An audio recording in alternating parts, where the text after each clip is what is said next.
a deeply serious, very intellectual, professional managerial class on the left. They have an idea on how to get Medicare for all, CJ. Let's lay it out here. So their strategy to get Medicare for all is not to support marches when they happen and wait until you in minority of government. You don't want to do it when you're in control of the House, or the Senate, and the presidency. Trust me, I know that sounds logical, guys, but you don't want to do that. It will make your people look bad. It will make them less likely to support something they already don't support. But you got to wait. This is I read this in the Pramila Jayapal handbook, guys. You got to trust me. You got to wait until after a red wave. After there's a red wave and you lose control of House and the Senate, and during tight budget negotiations where Biden already cut flowing idea of cutting social spending and means testing social programs, you wait until that moment where you're extremely politically weak, and then you put a bill on the floor. That's how you use political capital, you fucking morons, you peasants. You guys think you know strategy? Forcing the vote. Who forces the vote? Who does that? Okay. Other than now, when we don't have power. But you guys actually want us to force a vote when we have leverage? When we have leverage, that's when you guys want us to do it. That will actually put us in a politically harmful position. Very tough. What if I'm walking down the halls with Nancy Pelosi and I gotta look at her and I don't want to make eye contact because I don't want to vote for her. Like, I don't want to be put in these awkward situations, guys. Okay? I'm gonna wait until we're in the minority. So there's no onus on Nancy Pelosi, no onus on Hakeem Jeffries. I'm going to wait till there's no pressure on Joe Biden at all. And then we're going to introduce Medicare for all. That's how it's done, you morons. Anyway, sorry, guys. But that is a great preface to the segment. And actually, this first part, let me get to it here. Yeah. To this first part, so Bernie Sanders reintroduces Medicare for all. And here is his such a hero. Here is his statement for it on Twitter. And now it's him along with a lot of other people, but he is the headliner of course. And this is his tweet, Nick. I am proud to reintroduce Medicare for all. I'm not going to do his voice with my colleagues in the House and Senate to announce and for all guarantee health care as a human right. Now, to your point, Nick. So healthcare is not a right during the pandemic? So that was the argument. We said, when is the better time to force a vote on healthcare than during a pandemic where you guys are saying that we should treat COVID as a human right? So you have liberals in a bind. You just said that everyone should be treated like COVID. So now you float Medicare for all. You guys wait until the emergency declaration is lifted? Then you introduce Medicare for all. How does that make sense? Why would you do it after the pandemic if you are a serious person? But go ahead, CJ. I know you. I do. No, that's great to interject that. That's great to interject that because to that point, let me ask you this. Let's think of this. What's the difference? What's the material difference in a person who says I'm against Medicare for all, Nick, and a person who says I'm vigorously for Medicare for all, and then you say, well, what are your strategies? And then they say, you see these two sticks? I'm gonna go like this and rub them together. What's the material difference in that person and the person who says, not at all. No, I'm against Medicare for all? There's no material difference if your strategy is a strategy you know is not going to get you Medicare for all, which is introducing bills when you're not in a majority. So you don't get the backlash of the people who you know you're not going to get this Medicare for all. You see what I'm saying? And the thing is, and they wait after the midterms. And AOC tipped that off because she said, oh, I love when we're in the minority because that's when we can really introduce our ideas. She did say that. She said that out loud. She just said it.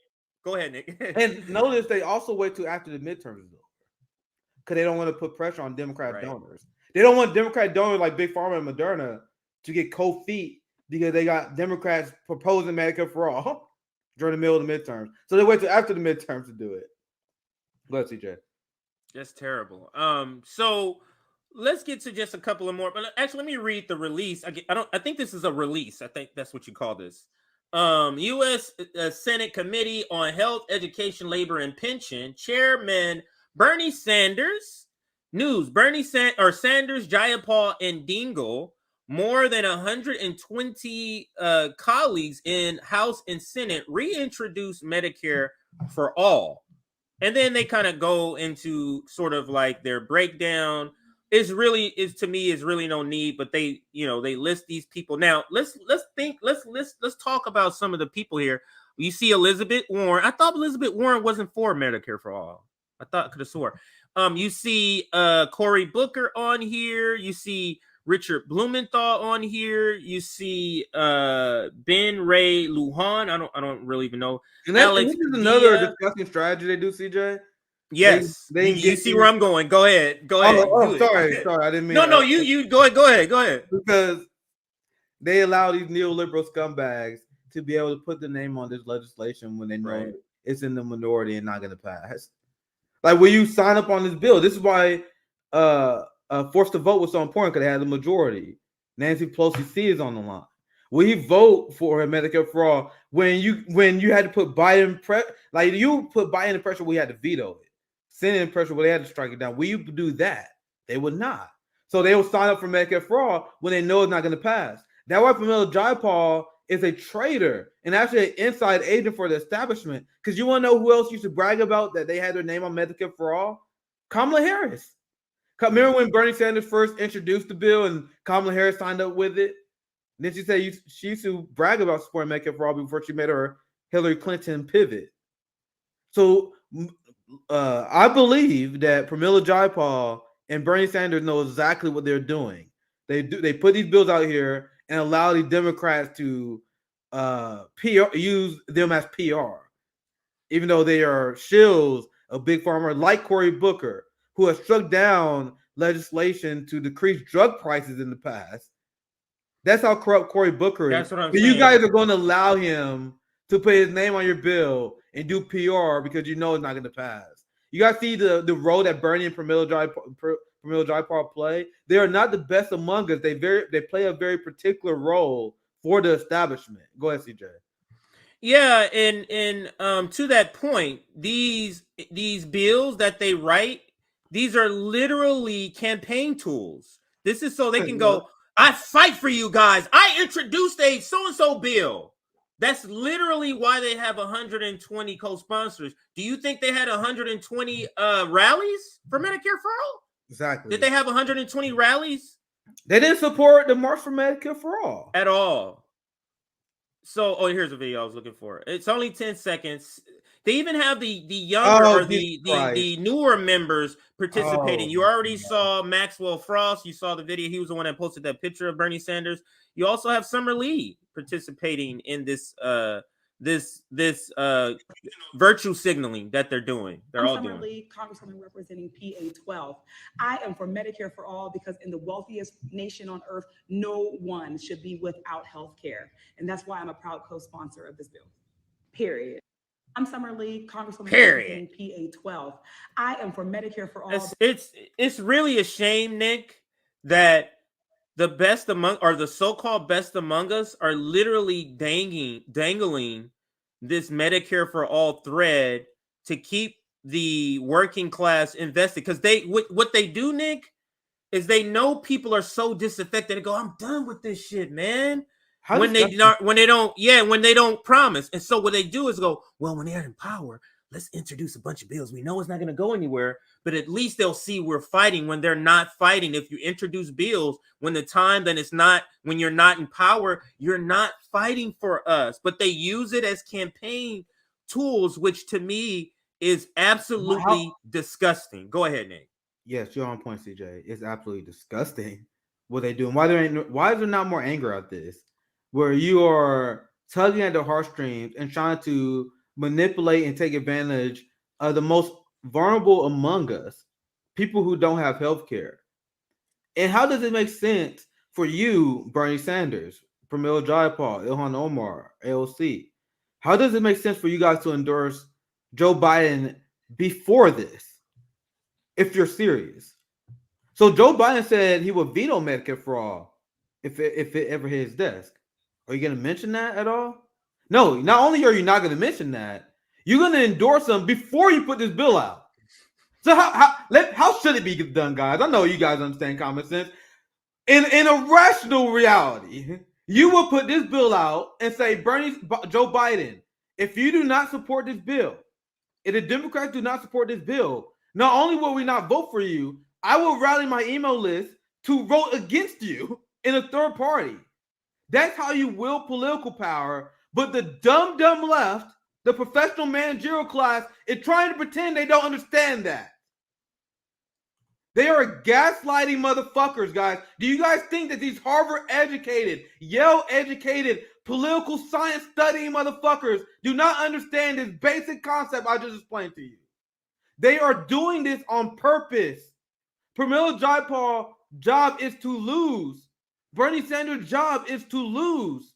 Their job is to lead you off a cliff and to propose bad strategy. Terrible strategies. Do you understand? CJ.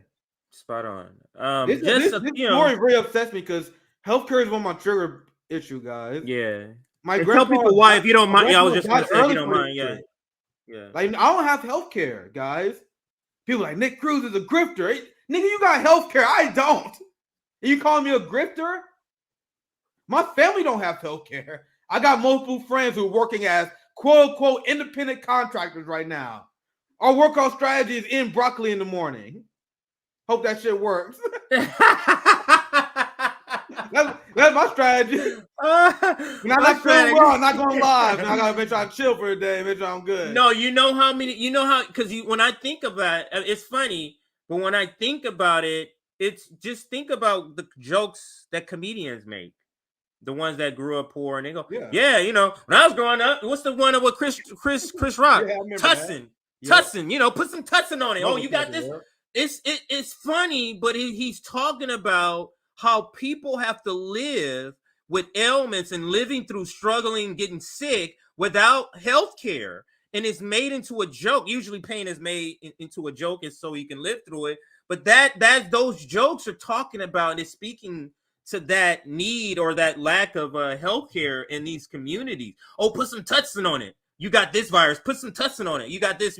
You're literally just hoping that nothing seriously wrong happens to you. That's literally so many people's lives. So yeah, I like this comment too. It says it's a decent start. Decolonize your diet, and that's something that is a conversation in the working class seriously to have. Can we really afford to be unhealthy? This is what I'm thinking because I'll spare you guys a lecture, but something to consider, man. Like big food wants you to eat fucking shit and junk. Big food wants you not to work out and take care of yourself. And this is what I'm working on now, and I continue to work on to this day. Have revolutionary discipline in your diet, your lifestyle, and how you treat yourself. Anyway, that's another day. I'll spare you guys. CJ, go ahead. No worries. Let me just read a couple of sentences from the article just so we can get this in for the segment. The headline is "Healthcare is a Human Right. Sanders reintroduces Medicare for all."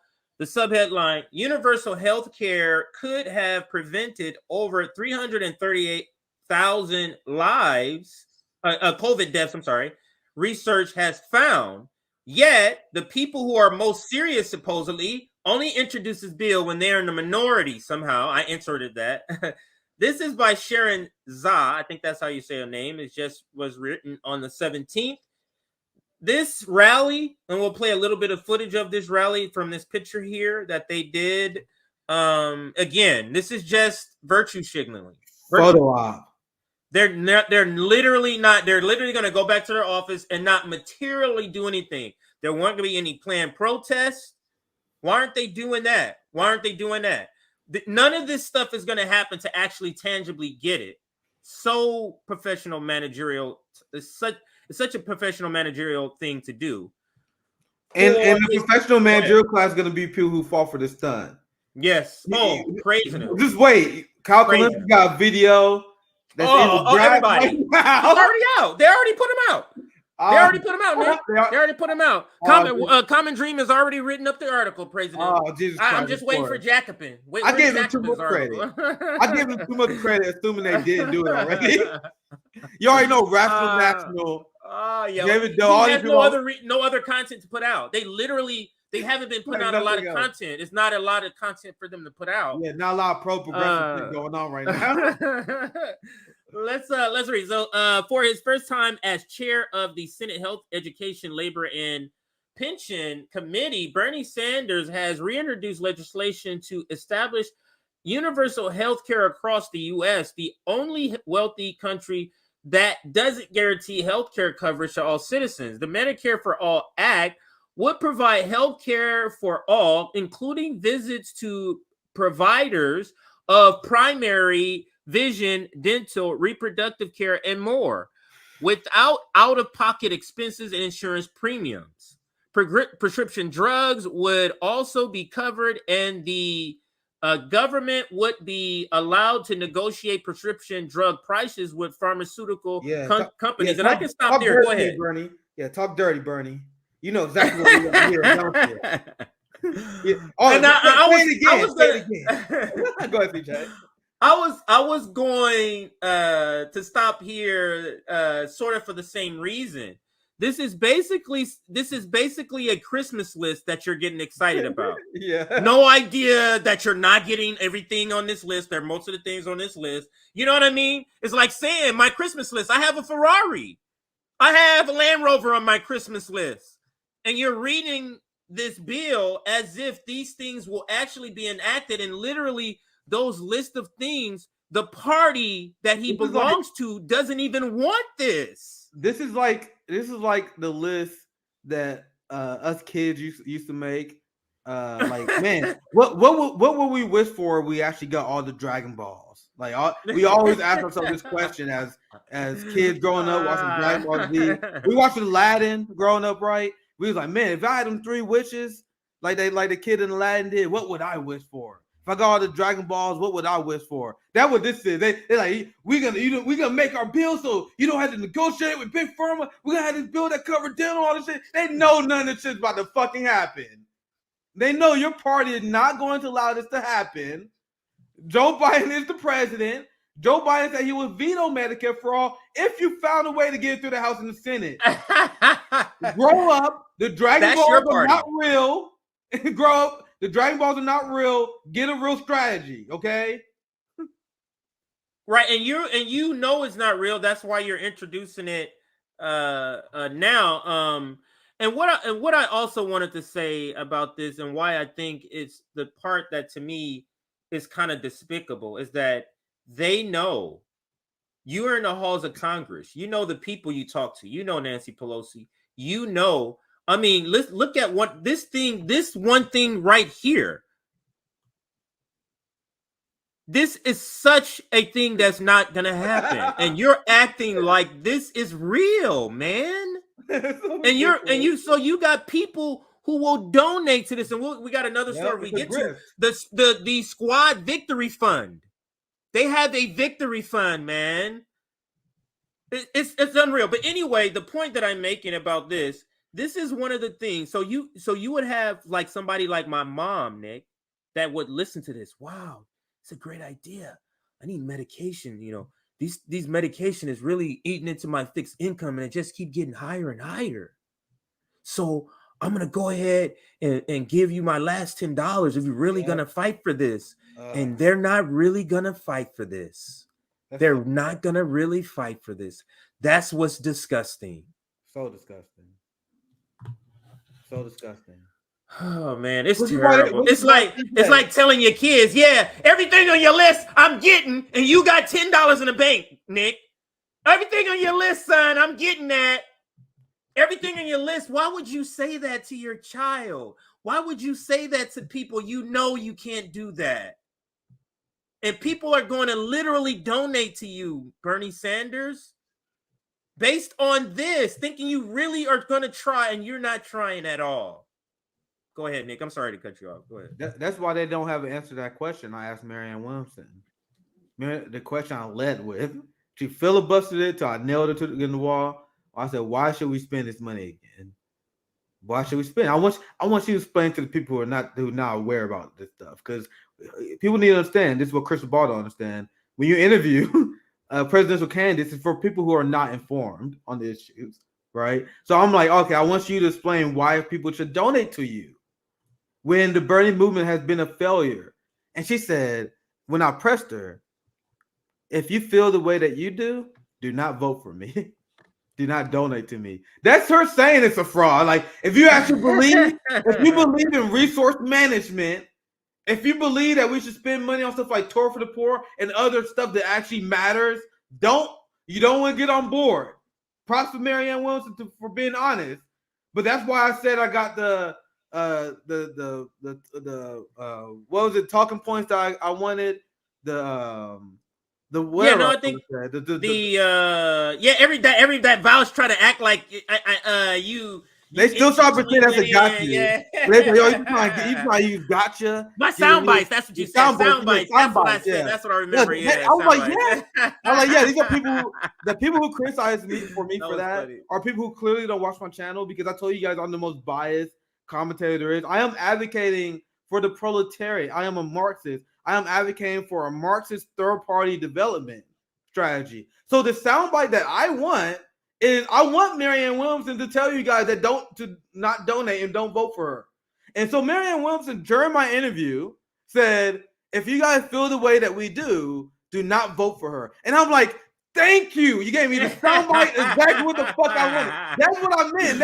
And I would always stand by that. That is exactly what I meant. I am so glad she gave me that soundbite, because she told you, if you vote for her, actually told you not to vote for her, that's your fault at this point almost. I did exactly what I wanted to do. I wanted to educate you guys about what Marianne Williamson was really about, and that was exactly what I did. But go ahead, CJ. Absolutely. So here's a short clip. Shout out to Case Study QB that he clipped from Fox News. They're talking about the bill, just to give a little bit more background here. Democrats are renewing their push for the Medicare for All bill, led by Vermont Senator Bernie Sanders. Lawmakers have just introduced the Medicare for All Act of 2023 to the Senate and House. The bill would set up a single-payer program, allowing one source to collect all health care fees and pay all health care costs. 112 lawmakers have reportedly co-sponsored the bill. That's the most co-sponsors the House has ever had at the introduction of the bill. People say, well, Medicare for all, you want to guarantee health care to all people, that's expensive. It is, but it is less expensive than the dysfunctional, broken system that we have right now. The Kaiser Family Foundation says its researchers discovered almost 1 in 10 adults currently owe medical debt. That's approximately 23 million Americans. He is absolutely is. Oh, let me pause that. Sorry. He is absolutely annoying to listen to, because it's like he's mocking us. Yeah, you keep doing and saying the same stuff without doing the things to get the things that you claim. Not only that, actively supporting people who are against it. Yes. And when we frame this, we gotta make sure that we do it in a way that is like not an accident. Like when they say, "Oh, we're not doing enough," I'm sorry, we're not doing. No, it's not that you're not doing enough. You're actively embedding the people that is making the situation worse. You endorsed Joe Biden before this bill came out, knowing that he did not support Medicare for all. It's a difference. It'll be, because I'm gonna explain the difference. If there was someone in Congress who means well, who did not sell out, who was trying to force the Democrats to support Medicare for all, but failed. But imagine they listened to it. They showed up to protest. They did everything they could, but they couldn't get the party to do it. They failed. I wouldn't have a lot of beef with them. That's the system beating them down. That's the system giving them no way to succeed. That means we should rally behind, support these people, because they're trying their best, but they're failing. They're losing to the establishment, right? That is not what Bernie and the squad is doing. That's the distinction that we got to make. They are making the choice to vote for Hakeem Jeffries. It's not like they rallied a coalition to defeat Hakeem Jeffries and lost, and they're like, man, imagine that happened. I'm like, oh, you guys suck. You guys failed to take out Hakeem Jeffries. That would be kind of mean. They tried. They just failed. That is not what's happening, though. They vote for him. They didn't form a coalition to oppose the Ukraine war and lost. They just vote for the war. So we got to be clear. It's not that they're not doing another fight for us. They actually siding with the enemy. That's how I view it personally.